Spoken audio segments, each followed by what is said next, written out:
வணக்கம். ஆகாஷ்வாணி புதுச்சேரி செய்திச் சுருக்கம் வாசிப்பவர் கோதை நாயகி. சுதந்திர போராட்ட வீரர் கர்த்தார் சிங் சரபாவின் நினைவு தினம் இன்று அனுசரிக்கப்படுகிறது. இத்தினத்தையொட்டி உள்துறை அமைச்சர் திரு அமித்ஷா அவருக்கு அஞ்சலி செலுத்தியுள்ளார்.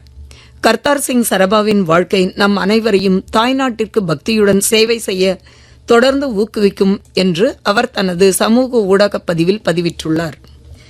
இந்திய சர்வதேச திரைப்பட விழா 2025 வரும் 20ஆம் தேதி முதல் 28ஆம் தேதி வரை கோவாவில் நடைபெறவுள்ளது. இவ்விழாவில் 80க்கும் மேற்பட்ட நாடுகளைச் சேர்ந்த திரைப்பட தயாரிப்பாளர்கள், விருந்தினர்கள் பங்கேற்கின்றனர். இவ்விழாவில் 270 திரைப்படங்கள் திரையிடப்பட உள்ளன.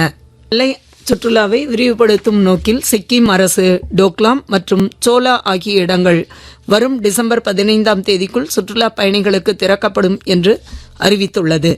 இந்த உயர் பாதுகாப்பு எல்லை மண்டலங்களுக்குள் பொதுமக்கள் அனுமதிக்கப்படுவது இதுவே முதன்முறை என்பது குறிப்பிடத்தக்கது.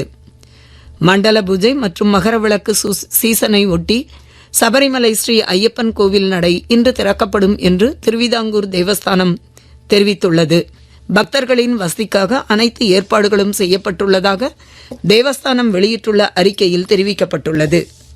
தேசிய பத்திரிகையாளர் தினத்தையொட்டி புதுச்சேரி முதலமைச்சர் திரு ரங்கசாமி அனைத்து பத்திரிகையாளர்களுக்கும் வாழ்த்து தெரிவித்துள்ளார். அவர் விடுத்துள்ள வாழ்த்துச் செய்தியில் பொதுமக்களின் கருத்துக்களை வடிவமைப்பதிலும் தகவல் அறிந்த சமூகத்தை உருவாக்குவதிலும் நிர்வாகத்தில் பொறுப்புணர்வை நிலைநிறுத்துவதிலும் ஊடகங்கள் மிக முக்கிய பங்கு வகிக்கின்றன என்று தெரிவித்துள்ளார். தமிழ்நாடு, புதுச்சேரி மற்றும் காரைக்கால் பகுதிகளின் ஓரிரு இடங்களில் இன்று கனமழைக்கு வாய்ப்புள்ளது என்று சென்னை வானிலை ஆய்வு மையம் தெரிவித்துள்ளது. 2025 உலகக்கோப்பை குத்துச்சண்டை போட்டிகள் கிரேட்டர் நொய்டாவில் இன்று முதல் வரும் 20ஆம் தேதி வரை நடைபெறவுள்ளன. இப்போட்டிகளின் 20 பிரிவுகளிலும் இந்தியா பங்கேற்கிறது. இத்துடன் இந்த செய்திச் சுருக்கம் நிறைவு பெறுகிறது.